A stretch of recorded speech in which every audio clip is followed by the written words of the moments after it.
I think nowadays it's just so easily accessible that like anybody can do Everybody can do it. You know, like it used to be like, bro, to go into a studio, like, oh, you maybe like, I mean, you also got to think of all these like bedroom engineers. You know, everyone's like a bedroom engineer now, and it's like, it's just everyone thinks they can do it, and it's like. Do you think AI is going to take your job? I don't think so because I think there's also like there's a human aspect to there's music. There's a feel to it. Yeah, like there's a human aspect to music where like, yeah, sure, like even if you think about like I always tell people like either you have it or you don't. Like I've had engineers come in here asking me for a job and like they graduated from 5 Towns, SAE, like all these crazy schools, right? And it's like, yeah, sure, you can tell me all this technical shit about reverb and compression and all that, but it's like either you have it or you don't. Yeah, like you can't. You know, you're gonna sit here for like an hour trying to mix a song, you know, doing all this technical shit, but it's like it's really like it's more than that, you know. Like it's funny you said that. I went to IAR and graduated, you know and ended up working in TV. Never touched the fucking board again after that. It's just I don't know. Like I always think either you have it or you don't. Like, and I think it's the same thing with music. You know, not like same thing with engineering, same thing with music. Either you have it or you don't. And like artists come in here, I'm like, you know, and like I have some artists that like they fucking. Do you make people when they come in? Do you make them? Let me hear what you got first before you. Even... No, like because it's not. Look, I'm an engineer. Like, if you want my input, I'm gonna give you my input. But also, like, I'm here to provide you like with a service. Like, I'm here to make you sound as best as you can on the song. You know, so it's not really my place because just because it might not be something that I like, it's not my place to tell you like, bro, this is whack. Like, you know, you shouldn't be doing this. Thank God you tell me, bro. Thank God. No, but like, there's artists that I have a relationship with because, like, you know, like, I give him input.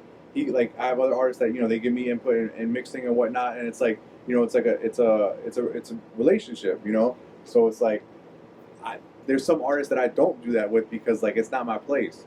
You know what I mean? And there's also artists that like, it may be for you, but it may not be for me. You know what I mean? So it's my job to make you sound good, but do I like it? No.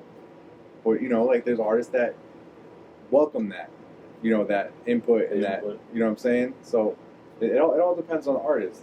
And you know, like I've also been on the other side of this, and part of the reason why I decided to start a music recording studio is because like I was on the other side, like, you know, 10 years ago, like going to other studios, like, you know, with artists, like, you know, working on stuff, and it's just like, it was a business transaction. Like, it was like, do your shit, get out, hello, goodbye. Like, I was like, bro, this is so whack. Like, I'm like, I don't want to be like that, you know? Yeah. And that's part of the reason why we started a studio is because, like, I don't want it to be like that. Like, I want you to come in here and feel like this is like a joint effort, you know? Not just like, hey, like, feel good about this sounds dope, I'm press record, you know, take your shit and get out. Like, you know, it's like, I feel like you feel it in the music when it's like that. Yeah, when it's just like a whatever kind of, you know what I'm saying, do your shit, get out. Like, I feel like that's felt in the music, you know? So that was like, that's just kind of whack to me, you know? So I was like, that's why we decided to do this. How many other engineers you got? So in this room, I mean, I have, you know, we have other engineers. This is your room? Yeah, so it's me and my partner. Like, you know, we work out of here mostly, but I have engineers that come, like, you know, rent the space from us. There's 4 studios here. So, but mainly, like, you know, we work out of this room. Same equipment and everything? Yeah. So, I mean, we've been in this location since 2013. Before that, we were in Elmsford, which is not too far from here. So, and I was like, bro, we've been doing this shit for like 11, 12 years now, you know? So, like, you know, we got our reps in. We got our hours in, you know? And I feel like that's how we built up our name, is just because off of, you know, you come here, it's much more than just, you know, recording your music and, you know, like doing your shit and like going home. Like, it's much more than that because, like, you know, we try to give our input, and, you know, it's our responsibility for you to leave here sounding the best you can, you know what I'm saying? So I also feel like this place is kind of more than a studio. Like, this is the place where it's happening. Right here, I sit in this room every Monday. You never know who else from the area you see come by. Like, yeah, like I have artists that run into each other all the time, and like, this is the place to meet people. I had an artist run into, like, you know, I think it was like his cousin or something that he hasn't seen in like 10 years. I actually met Chris Rivers here for the first time. Yeah. The first time I ever met him, I came here, and it was in the next room over. I walk in. I had never recorded in the studio. I had been recording in Plug Studio in the Bronx.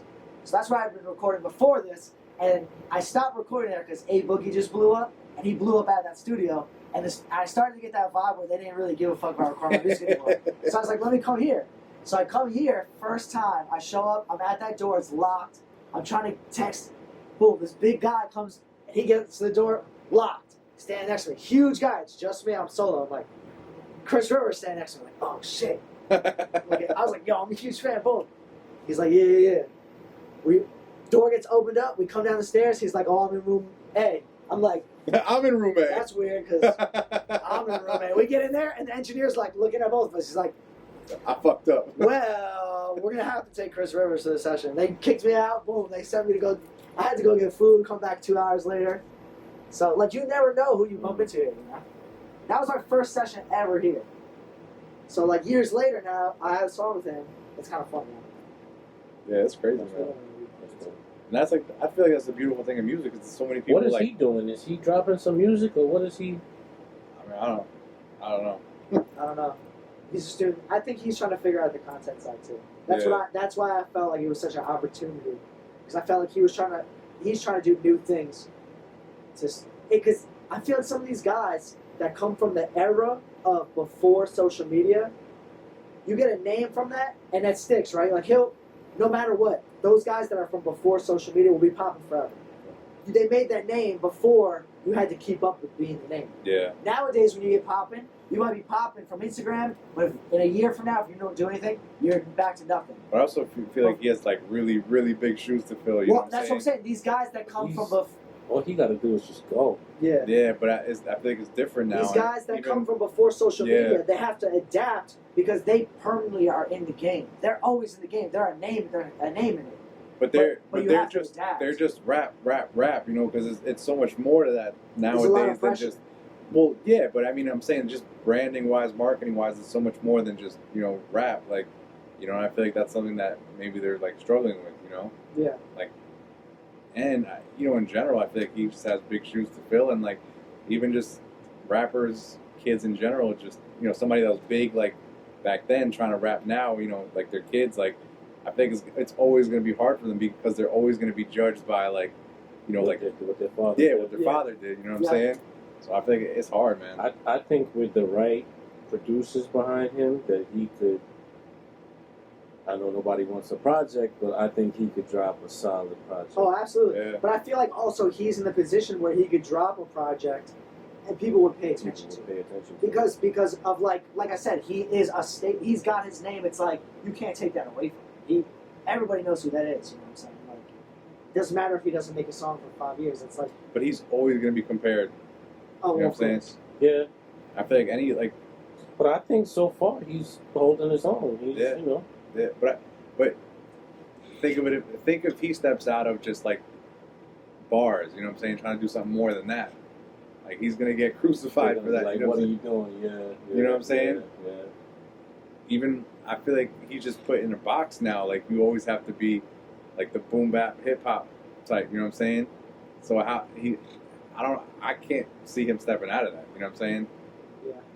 And it's like nowadays you gotta think like what's really the market for like boom bap shit. You know? Yeah. As sad as it is, bro. I mean, because that's what we grew up on. But like, you gotta think like, you know, who's 90% of the listeners right now, what are they looking for? Not that. You know what I'm saying? I think it's going to turn around, though. Yeah. I think the drill is going to taper off. I see, you know what makes me really happy is when I'm on TikTok, I see people that break down rhyme schemes still, and they still break down syllables and 3s and 4s. And that proves to me that there's people, young generation 2000s kids, that still care about that shit. And that makes me really happy. But I feel like it'll never be what it was. But that's great that still exists. But like, you know what, bro? You know what's crazy? I forgot what song. Like, I had some young kid in here, and I forgot what. It was like a remix of a remix, right? So it was like a beat that was made of like, it was like a remix of a remix from like, you know, the '90s. And he's like, and I asked him, I was like, yo, do you know who that is? And he's like, no, I don't know who that is. Like, and he's like, oh, that's old school. I'm like, bro, I think he's like, I don't remember who he was talking about, but like somebody like, bro, like 10 years ago, like T.I. or like Wayne, like type shit. And he's like, to them, that's old school. You know what I'm saying? I'm like, bro, like kids nowadays, like, And bro, like I don't know if we're like salty or like, you know, whatever. Because I'm about to be 33, and like, bro, I don't know. Like now we're the old heads, and it's Yeah. like that's fucked up to say. It's like we're the old heads now. You know what I'm saying? And it's like it's just crazy.